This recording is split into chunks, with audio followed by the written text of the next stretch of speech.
Tuhan bersamamu. Dan bersama rohmu. Inilah Injil suci menurut Santo Markus. Dimuliakanlah Tuhan. Sekeluarnya dari rumah ibadat di Kapernaum, Yesus bersama Yakobus dan Yohanes pergi ke rumah Simon dan Andreas. Ibu mertua Simon terbaring karena sakit demam. Mereka segera memberitahukan keadaannya kepada Yesus. Ia pergi ke tempat perempuan itu dan sambil memegang tangannya, ia membangunkan dia. Lalu lenyaplah demamnya. Kemudian perempuan itu melayani mereka. Menjelang malam, sesudah matahari terbenam, dibawalah kepada Yesus semua orang yang menderita sakit dan yang kerasukan setan. Seluruh penduduk kota itu pun berkerumun di depan pintu. Yesus menyembuhkan banyak orang yang menderita bermacam-macam penyakit dan mengusir banyak setan. Ia tidak memperbolehkan setan-setan itu berbicara, sebab mereka mengenal Dia. Keesokan harinya, waktu hari masih gelap, Yesus bangun dan pergi keluar. Ia pergi ke tempat yang terpencil dan berdoa di sana. Tetapi Simon dan kawan-kawannya mencari-cari Dia. Ketika menemukan Yesus, mereka berkata, "Semua orang mencari Engkau." Jawab Yesus, "Marilah kita pergi ke tempat lain, ke kota-kota sekitar ini, supaya di sana juga aku memberitakan Injil. Karena untuk itu aku telah datang." Lalu pergilah Yesus ke seluruh Galilea, memberitakan Injil dalam rumah-rumah ibadat mereka dan mengusir setan-setan. Demikianlah sabda Tuhan. Terpujilah Kristus. Waktu hari masih gelap, Yesus bangun dan pergi keluar. Ia pergi ke tempat yang terpencil dan berdoa di sana. Saudara-saudari sekalian terkasih dalam Kristus, pagi hari ini saya mau mengajak Anda sekalian, kita semua, untuk merenungkan tema memimpin dengan iman. Pertama, iman memberi kita visi. Kedua, iman memberi keberanian. Ketiga, iman memberi kerendahan hati. Kita semua mendambakan mempunyai seorang pemimpin yang luar biasa. Seorang pemimpin yang sungguh-sungguh bisa membuat hidup kita menjadi lebih baik. Betapa bersyukurnya kita kalau dalam hidup kita mengenal seorang pemimpin yang luar biasa. Betapa bersyukurnya kita kalau dalam keluarga kita ada ayah atau ibu yang memimpin keluarga, tentu bersama sebagai pasangan suami istri dengan penuh kasih. Hari ini kita mau belajar dari Yesus bagaimana iman memampukan kita untuk bisa memimpin dengan baik. Kenapa iman ini membantu kita untuk bisa memimpin? Pertama tentu karena iman memberi kita visi. Sebagai seorang pemimpin, kita perlu punya visi yang jelas. Karena seorang pemimpin ini mau membawa semua yang dia pimpin dari satu situasi ke situasi lain. Jadi ayo sama-sama kita berjalan. Situasi yang kurang baik jadi situasi yang baik. Dari situasi yang baik kepada situasi yang lebih baik lagi. Oleh karena itu, seorang pemimpin harus tahu pertama-tama mau jalan kemana. Yesus adalah seorang pemimpin yang luar biasa. Dia memimpin dengan iman yang menjadi sumber dari visi Yesus, tidak lain adalah dari visi Allah sendiri.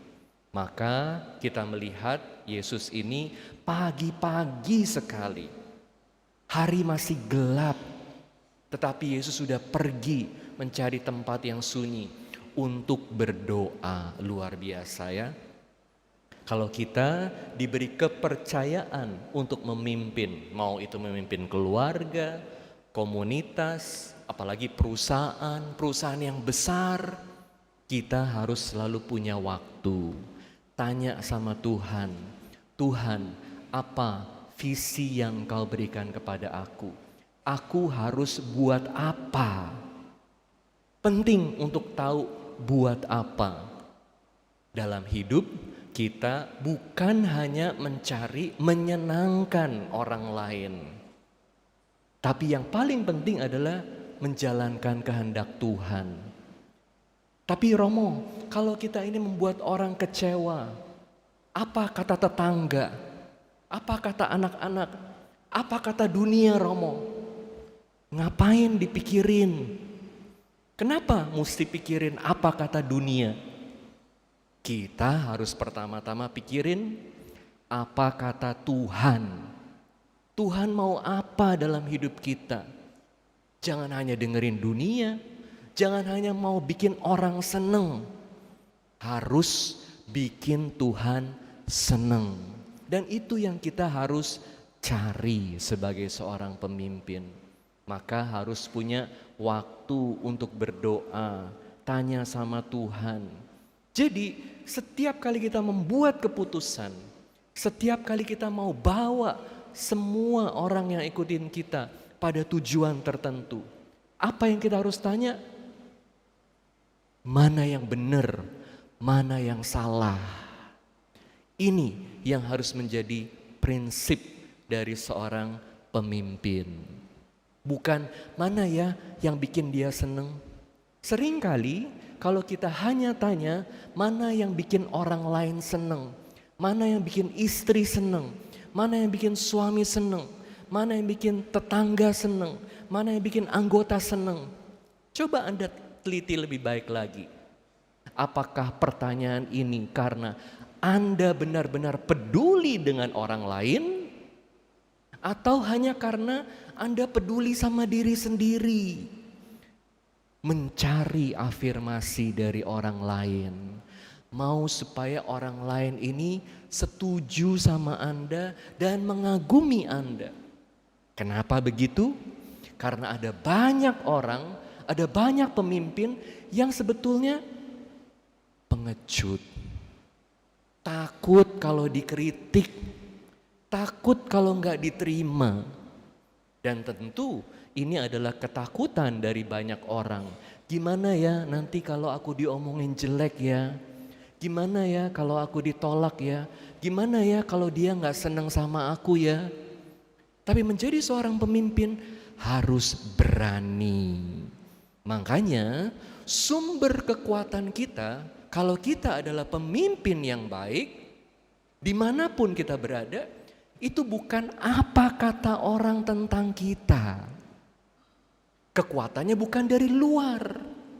Tentu kita bersyukur kalau orang senang sama kita. Tentu kita bersyukur kalau kita diterima. Tapi ini bukan yang paling utama, bukan nomor satu. Kekuatannya harus berasal dari dalam. Kekuatannya harus berasal dari keyakinan kita bahwa yang kita lakukan ini benar. Seperti Tuhan Yesus. Pagi-pagi dia udah berdoa, cari kehendak Tuhan. Murid-muridnya datang. Oh Yesus, banyak sekali orang yang mencari Engkau. Mereka membutuhkan Engkau. Kalau Anda jadi Yesus, Anda bilang apa? Oke, ayo kita pergi ke mereka, kita layani mereka, kita sembuhkan mereka, kita ajar mereka. Pasti seneng kan? Karena apa? Karena ada banyak orang seneng. Dunia seneng sama Tuhan Yesus karena dilayani. Semua orang yang mencari Yesus dipuaskan. Kalau orang seneng sama kita jadi seneng gak?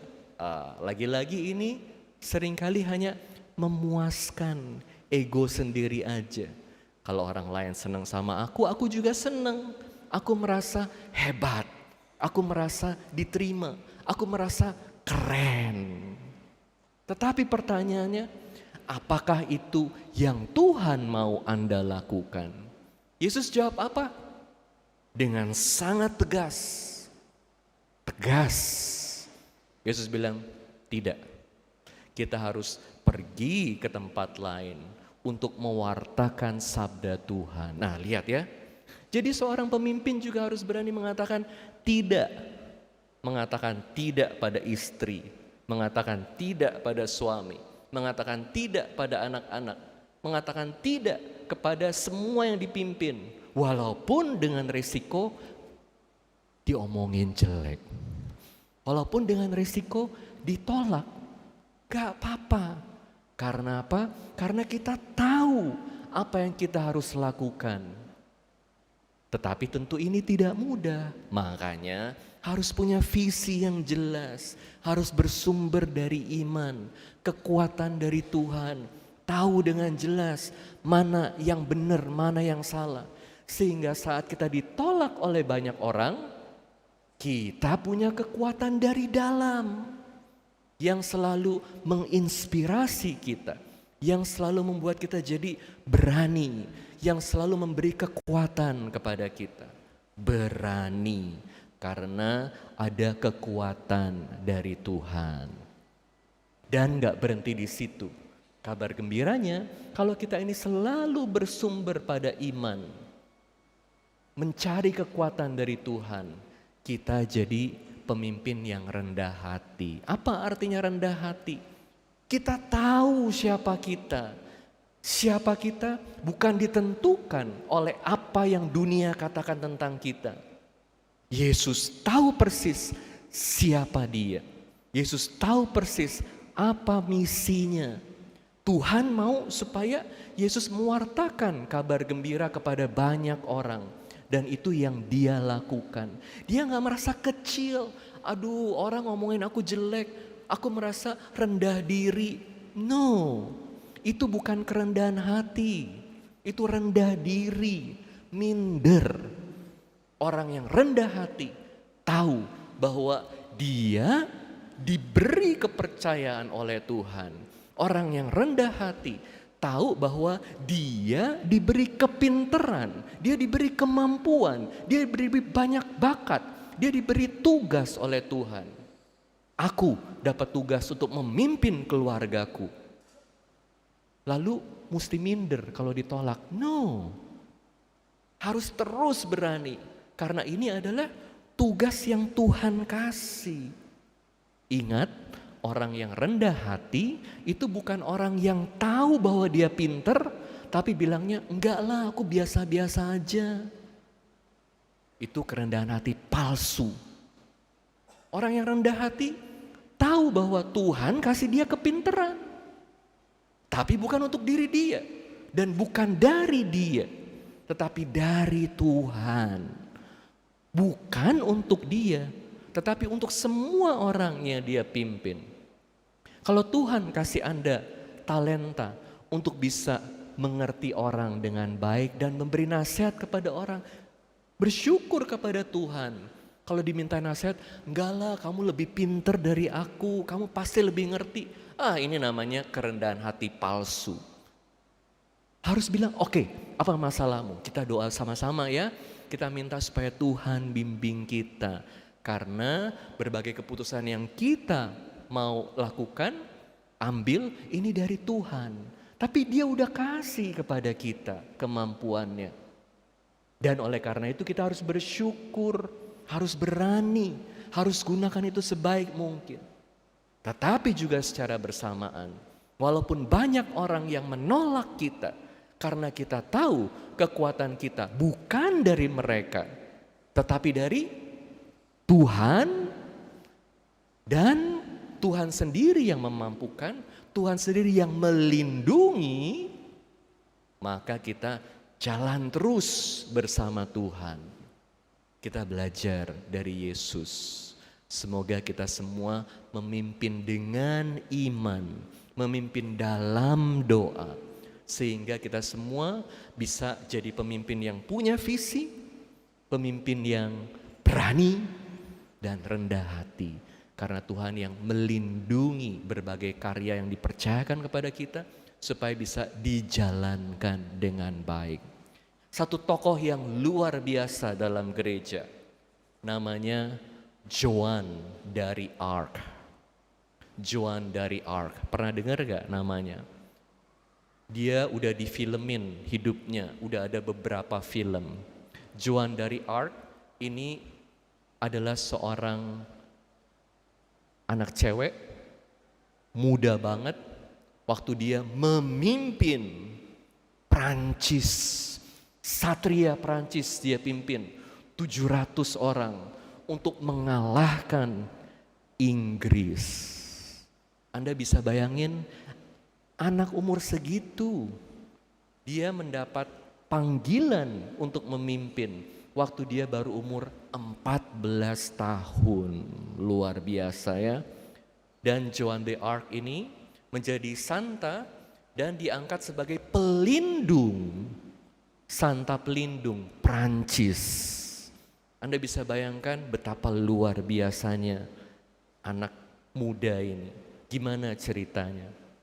Dia waktu umur 14 tahun, dia itu lahir di keluarga biasa, keluarga petani sederhana. Waktu itu ada perang besar, udah puluhan tahun antara Prancis dan Inggris di abad ke-15. Dan waktu itu Prancis ini kalah, dipukul terus sama Inggris ya. Jadi orang-orang Prancis ini sangat menderita. Dalam doanya, Joan d'Arc ini selalu rajin berdoa. Dia rajin ekaristi, dia rajin berkomunikasi sama Tuhan, tanya sama Tuhan harus buat apa. Dalam doanya dia mendapat satu panggilan, satu suara dari beberapa santa yang muncul dalam doanya. Dan salah satunya juga Santo Mikael. Katakan, kamu harus memimpin Prancis untuk mengalahkan Inggris. Waduh, gimana caranya? Anak petani biasa, masih umur 14, bisa memimpin Prancis untuk mengalahkan Inggris. Bisa bayangin gimana itu? Gimana juga kagetnya dia. Tetapi dia selalu tanya sama Tuhan, Tuhan mesti buat apa? Tuhan saya lakukan apa? Akhirnya dia ketemu jalan, dia ketemu rajanya Prancis yang waktu itu udah turun ya. Lalu dia berusaha bicara sama raja ini sampai akhirnya dia bisa dipercaya untuk memimpin ratusan satria melawan Inggris. Perang pertama yang dia lakukan itu untuk merebut kota Orleans. Menang. Dan sejak saat itu Prancis bisa terus menang sampai akhirnya merebut kembali kota Paris. Rajanya Charles ke-7 itu kemudian dimahkotai, diangkat jadi raja, ya, dan bisa memimpin. Tapi sayangnya si Joan d'Arc ini yang udah berhasil memimpin, tentu banyak yang gak seneng. Akhirnya dia di umur yang masih muda, dia diadili oleh pengadilan agama, pengadilan gereja, dan dinyatakan sebagai orang gila. Justru karena luar biasanya dia dibilang orang gila yang mendengar suara-suara ini itu. Kemudian karena begitu banyak orang takut, di Inggris dia ketangkep oleh Inggris dan dibakar hidup-hidup. Waktu dia dibakar hidup-hidup, dia bilang, aku mau lihat salib, pasang salib tinggi-tinggi. Yang pegang salib itu Romo Dominikan, pegang tinggi-tinggi. Supaya dia hanya bisa lihat salib itu, jadi gak takut sama apinya. Badannya habis, jantungnya masih tersisa, jantungnya dibuang di sungai. Karena orang takut kalau jantungnya ini masih ada, bisa-bisa ada banyak yang ngikutin, itu diagungkan. Tapi siapa yang bisa ngalahin kuasa Tuhan? Tetap begitu banyak pengikut dari Joan d'Arc. Waktu dia dibakar, tentara Prancis itu terus bersemangat. Mereka terus berperang, mereka katakan, kita perang bukan karena dipimpin oleh Joan d'Arc, tetapi untuk Joan d'Arc. Sehingga mereka selalu semangat. dan menang terus. Baru belakangan Joan dari Arc ini kemudian diangkat oleh gereja, dilihat banyak sekali mujizat yang terjadi dan gereja mengangkat dia akhirnya sebagai santa. Jadi keputusan bahwa dia ini gila itu dibatalin. Dan kemudian dia diangkat jadi santa dan sekarang jadi pelindung, salah satu santa pelindung dari Prancis. Tetapi kita melihat bahwa dalam hidup dari Joan Arc ini, dia memimpin dengan kekuatan doa, memimpin dengan kekuatan iman, bukan karena kehebatannya sendiri, tetapi karena tugas dari Tuhan dan kekuatan dari Tuhan.